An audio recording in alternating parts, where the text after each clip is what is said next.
Welcome to the Queer Witch Project, your resource for all things queer and witchy. I am Damona Peacock, a fabulous, non-binary, neurospicy, ordained queerdo with a fascination for all things cycle, symbolism, and patterns. And I'm Moon Kitty, your queer femme, poly kitchen witch, and proud geek. Today's topic is the magic of music. Something so dear to both of our hearts. Seriously, this Very, is very excited about this. I want to talk about music. Let's talk about, and I can't even really call myself a musician, just a hmm deep purveyor and appreciator hmm of music. Absolutely. And it makes my brain happy. So I would love to dive into the idea that there is a magic to music, all in and of Oh, itself. absolutely. Yes. And I am also, for the record, I had someone, my partner is a musician, a professional gigging musician. And we were out, they were in a battle of the bands last weekend. And we were out with some of their teacher buddies because they also teach one day at the Napa School of Music. And we're out with some teacher buddies and stuff. And they asked me if I'm a musician. And I had to say, no, not really. Not in the sense that all of you guys are. I sing karaoke. I did play the flute for like 12 years. But I just have always had, my mom was in the choir, guitar. I've always had an incredibly deep love for music. And that was part of the things that drew me to my current partner. But just there is magic. And I've always felt there is a magic inherent in music. So Yes. I very also excited about it. did choir in high school, junior high and high school, even any kind of singing or dancing in elementary school. I remember hmm being very drawn to it. Definitely like a theater kid. I did hmm do the theater stuff, and I have Same. taught myself piano, and I took some piano classes, but I can't just sit down and play piano. Like I hmm have to relearn it. I didn't have my poor ADHD brain did not have the discipline to sit and learn the muscle memory. I can hmm learn the muscle memory of crochet, but I couldn't with the music. I very deeply love karaoke. I feel hmm like there is a magic to karaoke. It doesn't have to be good, it just has to be fun. hmm And it's a really good connecting with other people who also vocally stem on singing. hmm Sometimes it just feels good to sing hmm Absolutely. or I dance or listen to music or yeah. same thing, all of that. Again, I watching my mom grow up, anytime there's music, she would be humming and singing along, and I learned to pick up that habit. So, yes, I'm that weirdo that's singing along to whatever tunes are playing in the grocery store or the retail mall or whatever it was. Again, dating I love it from something else, but no, it's that was a real thing, and it's still a real thing. And you talk about that idea of magic and shared connection of karaoke. That really is, there is something about the energy of being in a room with people who are really enjoying the same thing when it comes to music, whether that's a karaoke, that's a concert, there's anything like that. There is such an energy and an energetic feeling and just a vibrancy to a room that's buzzing with that kind of experience due to the music around it. I fully agree with you. If anybody was wants to be like, what do you mean magic of music? I would be like, have you ever been to a concert? Have hmm you ever been to a live performance? Have you ever sat amongst an audience of tens or hundreds or thousands and experienced emotions similarly to the mass group of humans around you because of this one expression of art? hmm Like there is a magic and a connection and an energy to that it's hard to put into words. Maybe we should hmm sing about it. No, I'm just kidding. No, nobody wants to hear us sing about it. No, Truthfully, I'm bless not their paying hearts. any royalties on songs. But I do struggle, to be hmm honest. A lot hmm of the times I struggle not to break into song when I hear certain phrases, hmm particularly when we're podcasting, because I'm like, well, I'm not trying to pay no royalties on no songs over here. Yes. But um, there are phrases that will always be a jingle or a tune in my head, hmm or yep, because my brain is definitely wired for music appreciation and it gloms on. hmm hmm Yeah. No, I agree. I just music is a different kind of level. It's like our brains can glom onto it, it connects into it. It's a language of the soul in so many different ways. And what the best thing about music is it's so uniquely varied, just like we are all as people uniquely varied. It's got color, it's got texture, it's got Culture, styles and culture. And for something that comes out influences. of some very basic tones, the combination you can do with certain sounds is astronomical in the way it's all presented by It's different people. seriously as varied as recipes are for food, Hmm. Yeah. And what I love about it is, like you said, it's the language of the soul. So there can also be an ancestral connection, a Hmm. cultural connection. Music has been borrowed and influenced by and shared throughout multiple cultures that you get a little bit of this and a little bit of that from everywhere. Now, I think it's good to give credit where credit is due and know the roots of where Hmm. your preferred style of music comes from, especially if you're creating it and performing it. But you don't have to be an expert on music history either, just, appreciating the evolution of this art form.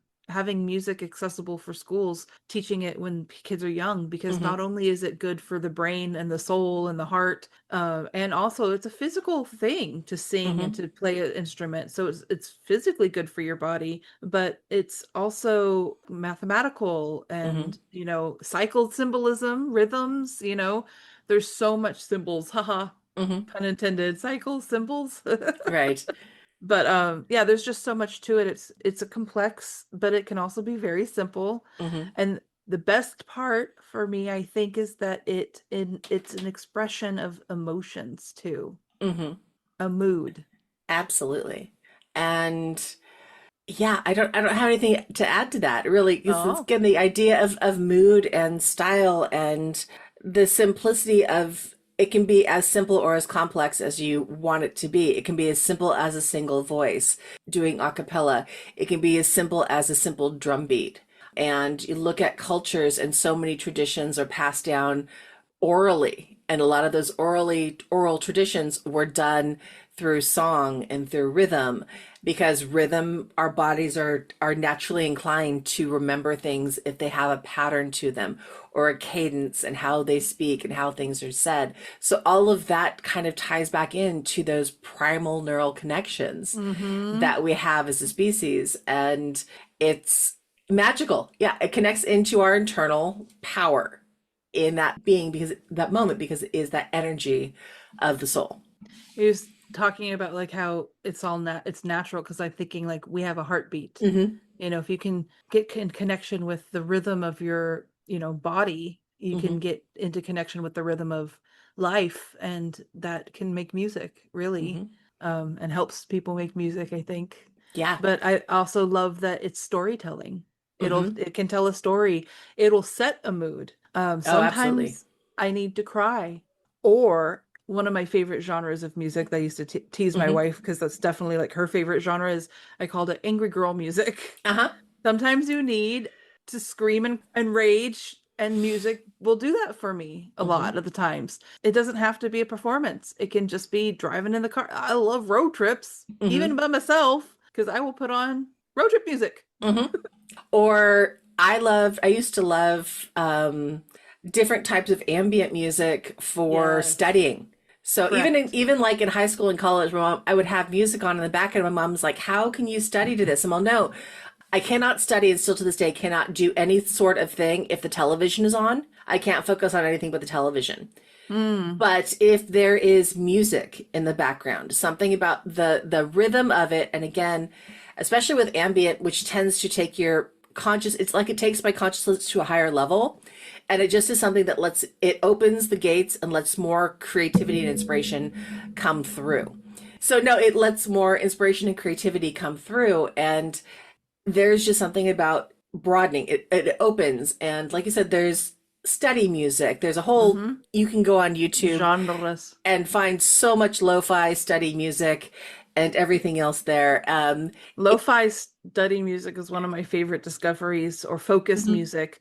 It's interesting how different music or different expressions of music can be for different like brain Mhm. hacking or taming of the brain. Because I Mhm. also know that people who have anxiety or ADHD, if you look up binaural beats, and it's basically what it means is it's using both ears to hear. It's best if you have headphones on, Mhm. but it'll move sound from one ear to the other, like, and you can kind of So there's like this vestibular reaction to, for some people, a calming reaction to having the sound moving through your head, basically, or for back and forth between your ears in a certain way.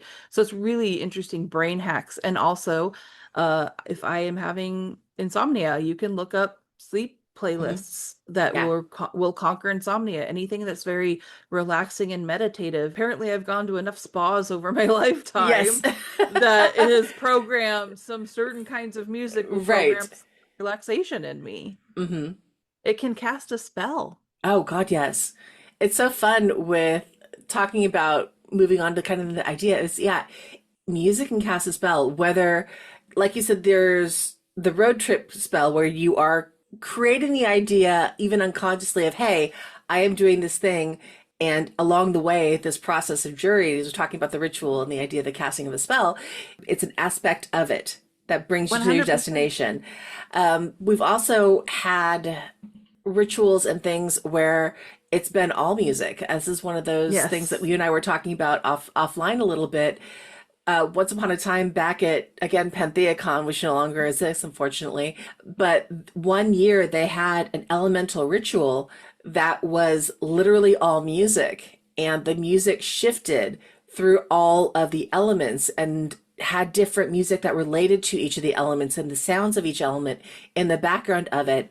And it was one of the most intense experiences that I've ever had as it worked you through this thing together in this group. And it was just the Mm. energy that it raised was incredible. Um, I also remember going to like singing bowl healing yes. meditations where it's just Hmm. like you could feel the vibrations in the room. Hmm. You would just, the room would be full of bodies laying around, relaxing, and just like everybody could soak up.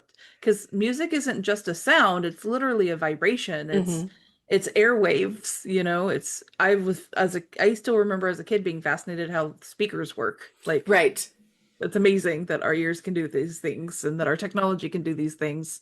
You were talking about Tibetan bowls and singing bowls and Oh, meditations and the shared ritual experience, music. ritual music. Yeah. Ritual music being a spell, but also it can be a part of ritual where a lot of times if you're doing a working, you want to raise energy Hmm. and to release for an intention or a purpose, and singing in a small group or even by yourself, Hmm. but or with friends or even in a community, the more voices you're adding, like more vibrations, more energy, more Hmm. intention. And singing can be, it could be a simple chant, it could Hmm. be you know, a song that everybody knows, it could be one that we're just learning, it could be around, you know, Hmm. but it's a really good way of intentionally raising energy for a ritual purpose. Hmm. Or it could be in praise of a specific deity or idea. Hmm.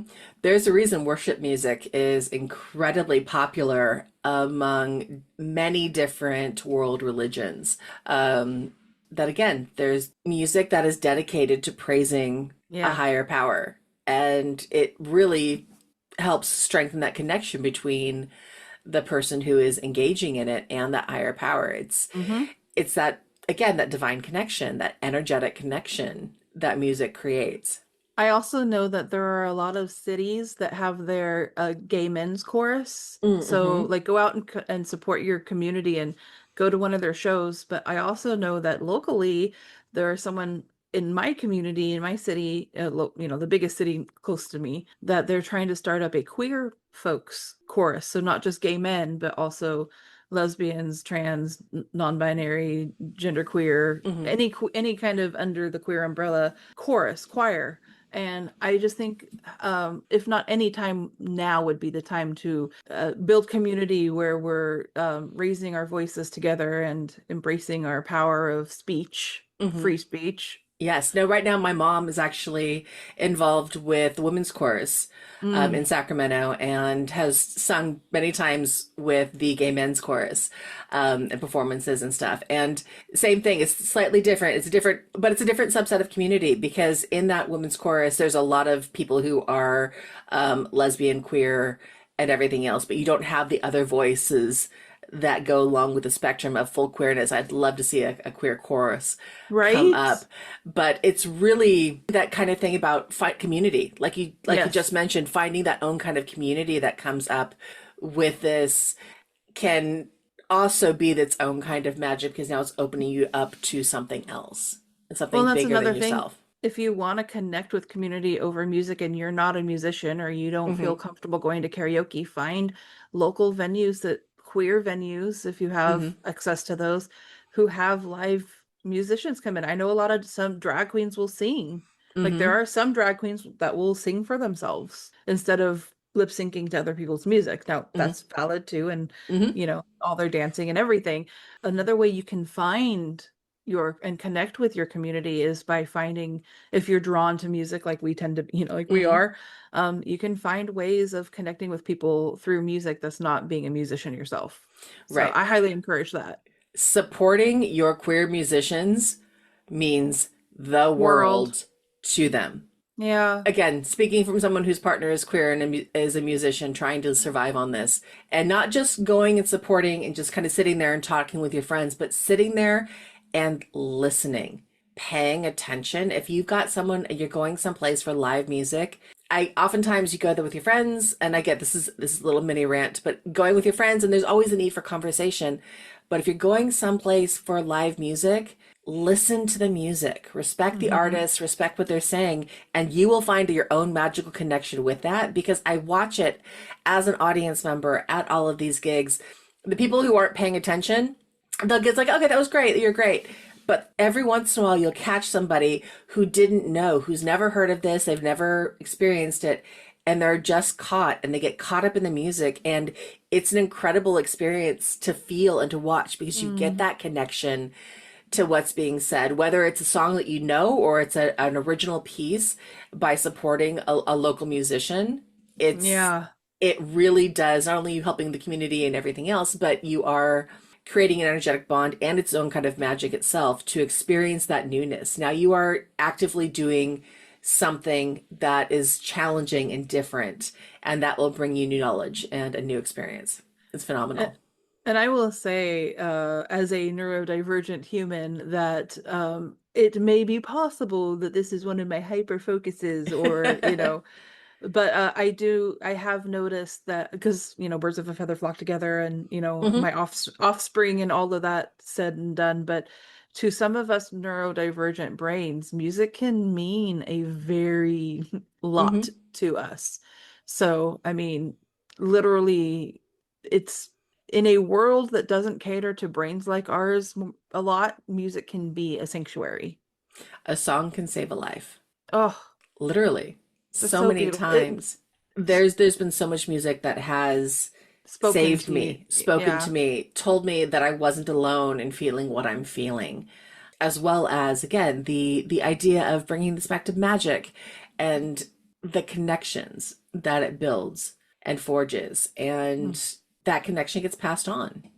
So we were talking about how we have a connection to music and how it can set a mood or, Hmm. tame our brain or whatever.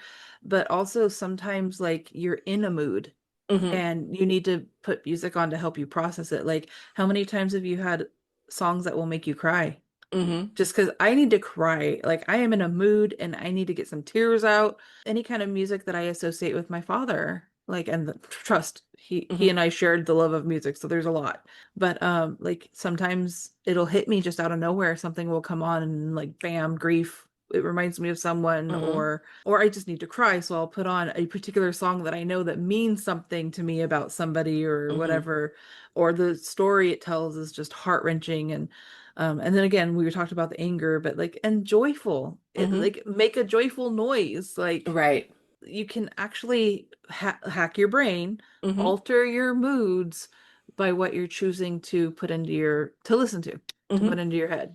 And I'll use music oftentimes when I'm setting the stage for a ritual. When I'm setting the stage for magic work, I have a playlist that I will go through, and that sets the stage. And while I'm doing my magic work, that playlist is often going. But there again, there's just something about certain albums or something like that that will resonate and connect with you. And my go-to for any time that I'm working with any sort of magic, it's almost always Enigma. Ideally, the first two albums, but the first third album is great. But any of those things, I will cycle through the songs, and it's just something about the patterns, the time of life when it hit me, the first time. It's about the same time I was opening it up and I exploring the idea of magic.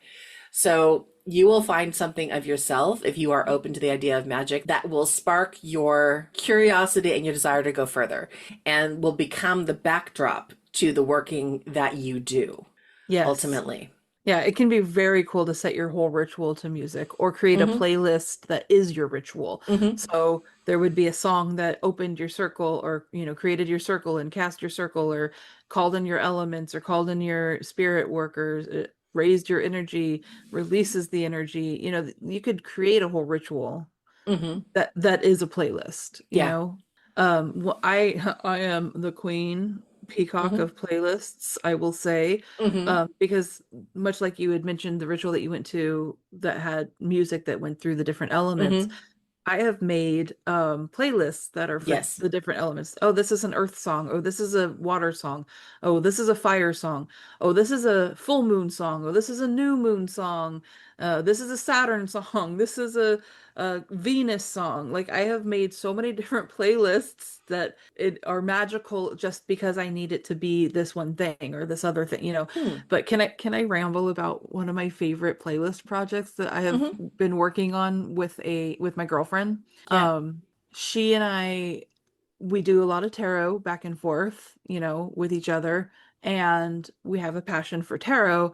So I said, wouldn't it be cool if we had a playlist that we built together, associating two songs with a tarot card? We started with the Major Arcana. One of these days we may dig deeper and go into the other cards, but just so, for example, we would pick the Fool card and we would come up with two songs that would be connected to that card. One would be the upright expression of the card, and Hmm. the other one would be the reversed expression of the card. Hmm. And essentially, the idea is as we work through, one day we were coming up with two songs that represent the Fool, and then the next day we're trying to come up with two songs that represent the Emperor, and then the following day we're trying to come up with two songs that represent Temperance. But when we fill this whole playlist and we have a spreadsheet and everything Best way to organize. about, oh yeah. And Hmm. so when it's done, you could go onto your playlist, hit shuffle, Hmm. play at random, and give yourself a reading through a storytelling of a series of songs.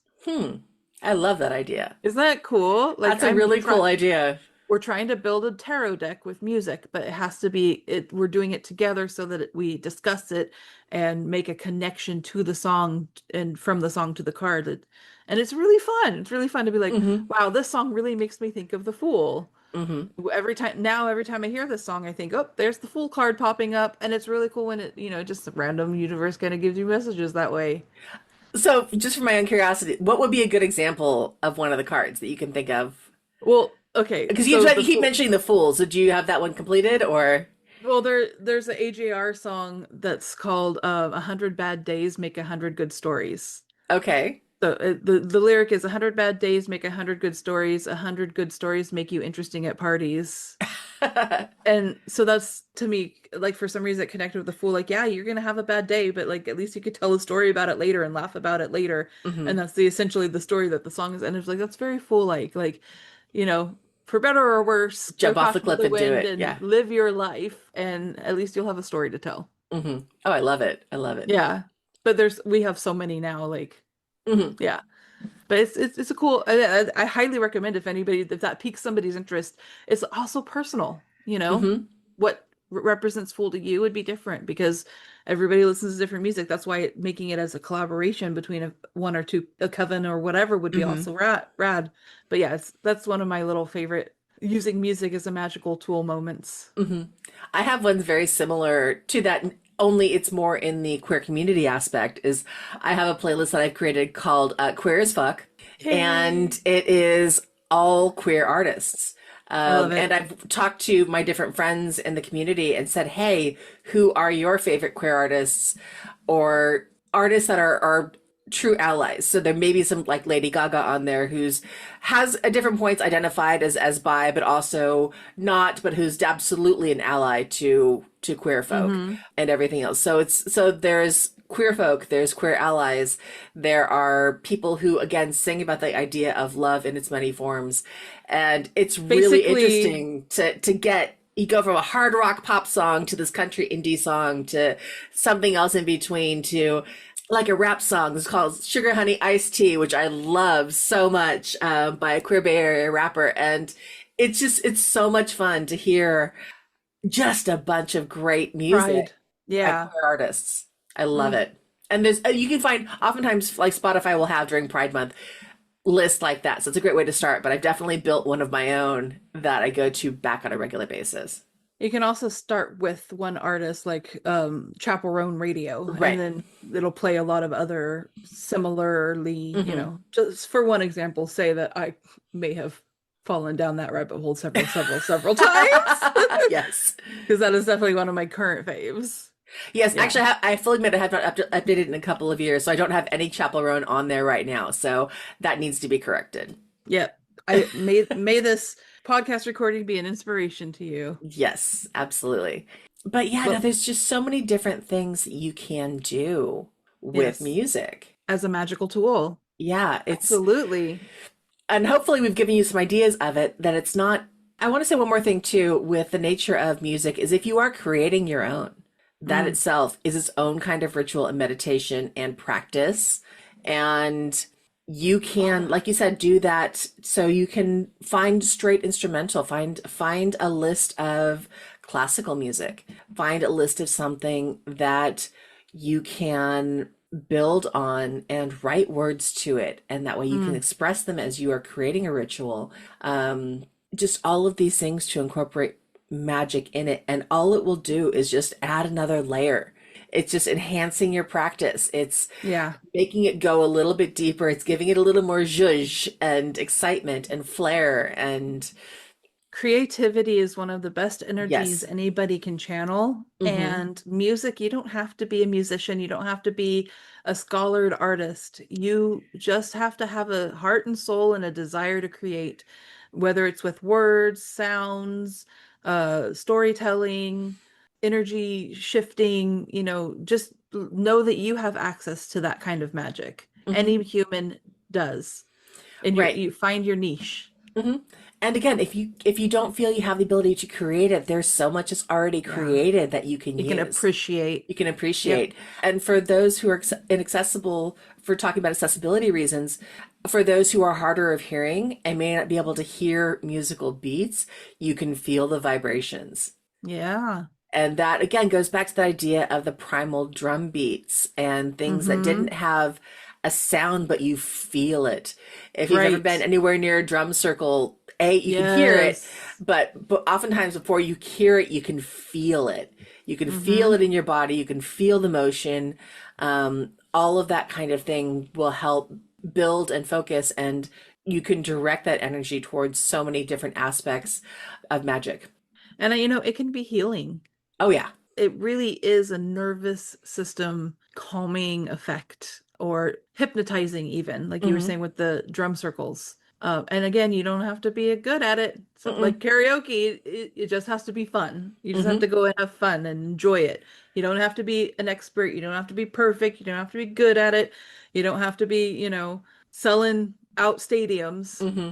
to dive into that magic and be a part of it and let it be a Right. part of your experience, of your lived experience. And Absolutely. empowering. It can be Hmm. empowering. So, and that's only just scratching the surface after I this know. whole and now we're just scratching the surface of how magical music really is. No, it's something that's so incredibly integral to the human species and our growth in the species of the human. I agree. The human It's human experience. experience, yes. It's a blessing And of the human experience. and I love that it's one of those things that goes across culture. Now again, the way it comes out is unique to each culture, but the idea, the concept of music is cross-cultural. There's And no culture that I shared. can think of, yeah, that doesn't have some form of music attached to it, from the most indigenous, aboriginal, still up to the highest techie, like rave EDM dance stuff. There is a connection Broad through music. spectrums. Yes. Well, that's just like with language, how it evolves and how it's like adopts from other cultures and languages. Music is the same way. Like historically, multiple cultures have inspired to and conspired and been pieces of recipes to create the kind of music we listen to today. Again, I know I mentioned this earlier, but I will put the emphasis here too, is it can be a way that you can connect with your ancestors. Oh, yeah. And your cultural heritage. Imagine what their experience of music was like, or how accessible it was or wasn't, depending. So I can be very fascinated by going both ways, the future of music and the past of music. And for the past of music, it really is a way, if you are working towards opening your worldview and decolonizing some of your own beliefs, is to really go back and listen to the music of other cultures. And again, speaking from a white female perspective, or AFAB perspective, going back and listening to roots music and listening to where the songs came from and how they adapted, and the power of the despair in so much older music, and how jazz was built, how the expression of song and the fact that is so dependent on the people of color, the Black people who are building that at the time as a form of rebellion, and hearing how it influenced everything going up. And it's really, we would not have rock and roll if there were not rhythm and blues. absolutely. And just so much tying back in the history of music and how it shapes what's happening now is phenomenal. And if you are a musician, know your influences and know your groundbreakers and be a groundbreaker, but don't forget where music comes from and who's built up, the collective consciousness of knowledge around that one hyperfocus particular topic. Yes. Speaking of hyperfocus, is there anything else that we missed in this? I think we have been rambling quite a bit. We sure have. And we probably have missed something, but that's okay, because that leaves the conversation open for others to pick up. Yes, please tell us what we missed. Tell us your experiences with music. Exactly. We'd love to hear about them. Thank you so much for listening to the Queer Witch Project. And if you like this topic, feel free to leave some comments and tell us what your favorite music is, or your approach to music, or how it's special to you. We'd love to hear stuff like that. And leave us some thumbs up and stars and stuff. We really appreciate those kind of interactions. Absolutely. And if there's a topic you'd like to know more about, or an episode topic you would like to suggest, contact us at thequeerwitchproject@gmail.com, or find us on YouTube, TikTok, and Instagram with the handle @queerwitchproject. We upload every other week. And remember, queerness is a key to magic. Be yourself and love rebelliously. And listen to music. Dance to the beat of your own drum. Right. Bye.